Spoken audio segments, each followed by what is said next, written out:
Welcome to Transpac Onboard. All of the boats are out on the course finally after 3 waves of starts last week. We're going to be talking to Ava on Convexity Squared about the first portion of this race, but first a quick look at the tracker. For starters, on the big picture version of this tracker, you will see that a lot of the fleet is just parked in this massive dead zone that's sitting right in the middle of the course. That light air is probably going to persist for the next 48 hours or so these boats are going to have to make some tough decisions about how they get out of it.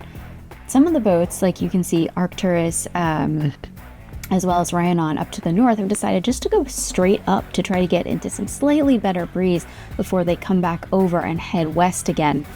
The folks down south may have had a bit of a luckier gamble, and this pack right here you see to the east, that's actually the third start of boats. So these boats are super fast. They have the advantage of the wind prediction out to this point in the race being good by the time they left, and could probably see this zone developing and knew to go south of it.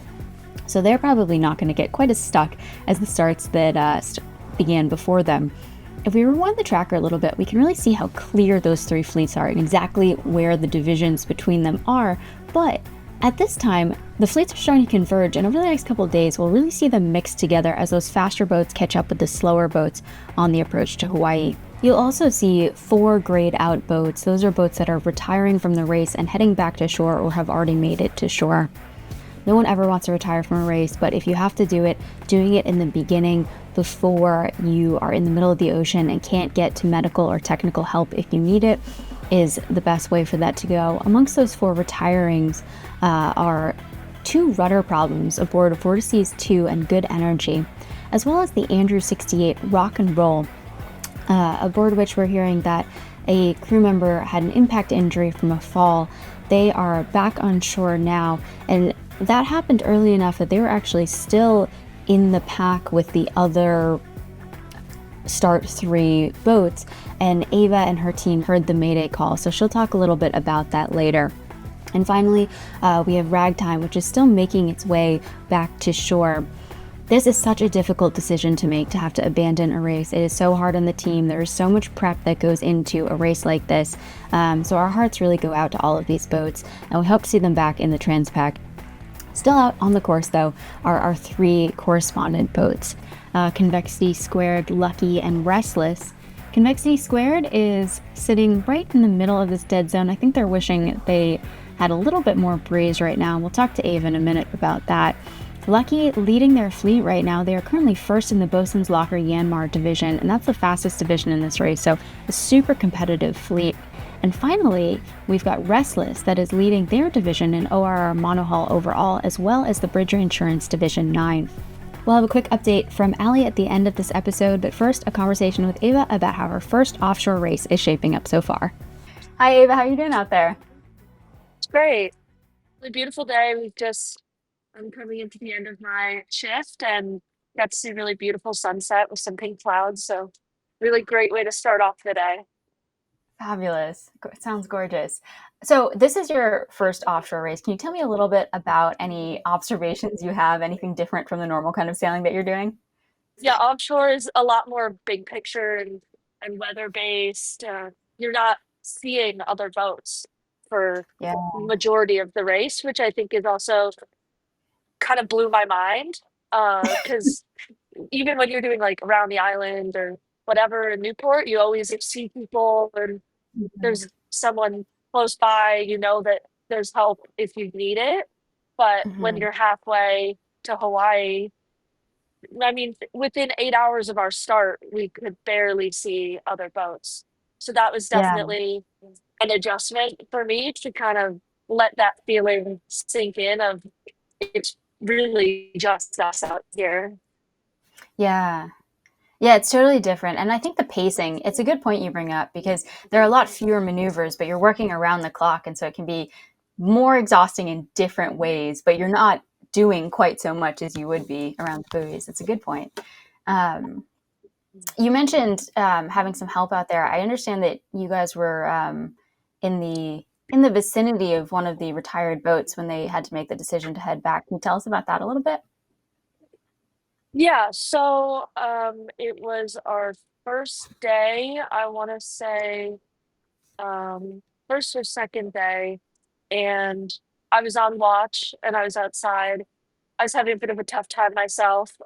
Even with my following patch, I did feed the fish, so a little bit of a rough start. But was hanging out, and I heard from the radio that there was an injury on board of one of the teams, and I kind of came inside to listen a little bit closer, and they ended up calling a mayday due Mm. to they suspected that it punctured a lung, and that was the first time I had heard mayday call. And again, it felt like a realization that as cool as this opportunity is, can also be really dangerous. And I was happy to hear that that team was able to get their teammate back to shore and to a hospital, and he's okay now. But hearing that for the first time definitely sends a chill down your spine, and it's not something you ever want to hear from anybody.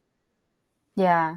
Yeah, it's a real eye opener, I think, of the seriousness of this racing. I mean, it's all for good fun and it's gorgeous sailing, but it can get intense out there really fast. And yeah, it's a for sure a scary thing, especially your first night out there to have to have that Yeah, the realization first night right off was the bat. definitely the roughest as well. We're even Mhm.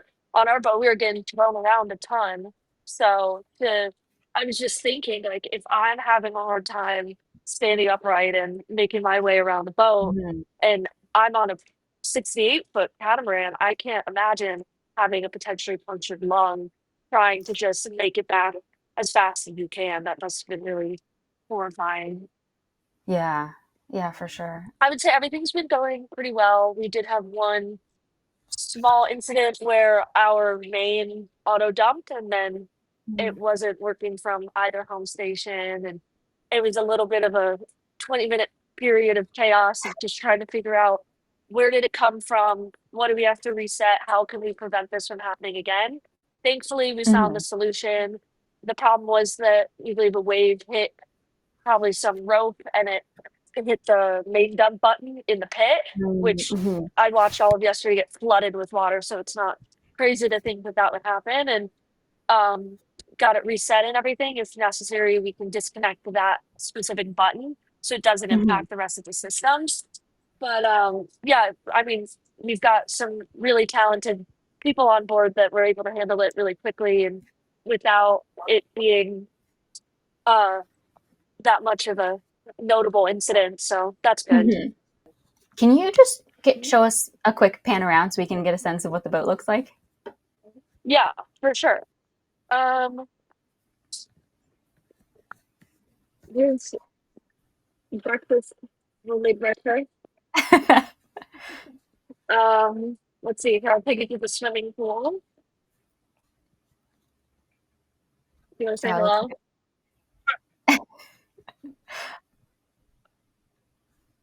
hello? Here's my favorite view. mm, that's gorgeous. And look at those big puffy clouds. It just looks beautiful out there.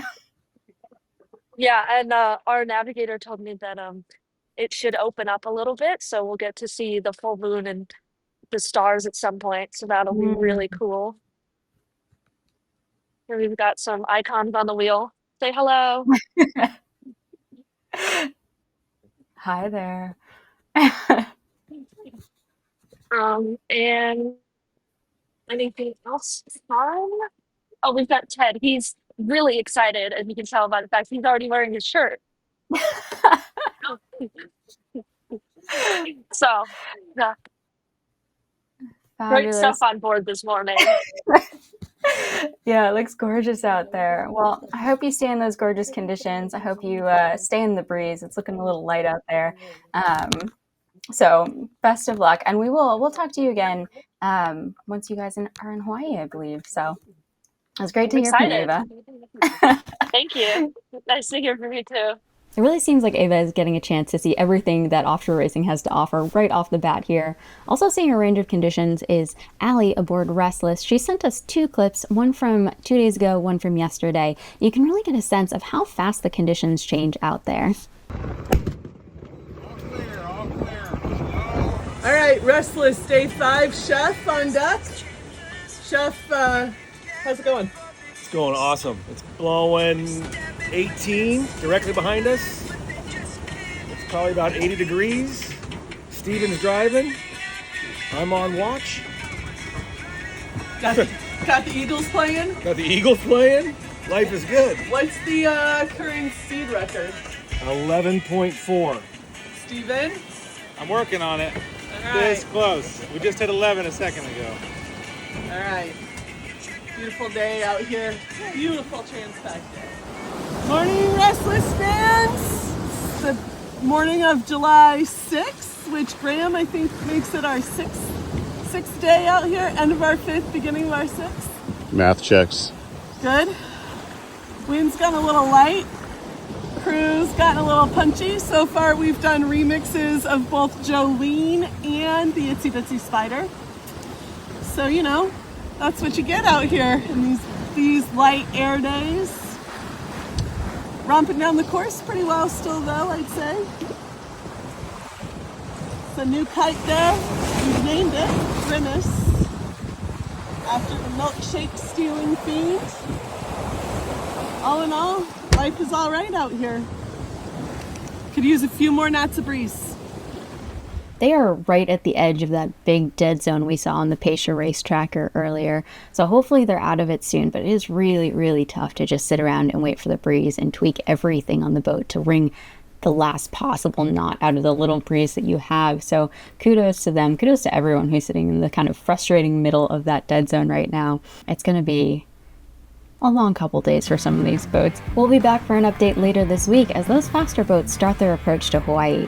It seems impossible that we're already at that stage in the race with the first fleet of boats just hitting the halfway point now, but those fast boats are so quick and they're going to overtake the rest of the fleet and be arriving possibly as soon as this weekend. We'll keep you updated. For more Transpac, go to the Transpac website or follow us on YouTube or social media.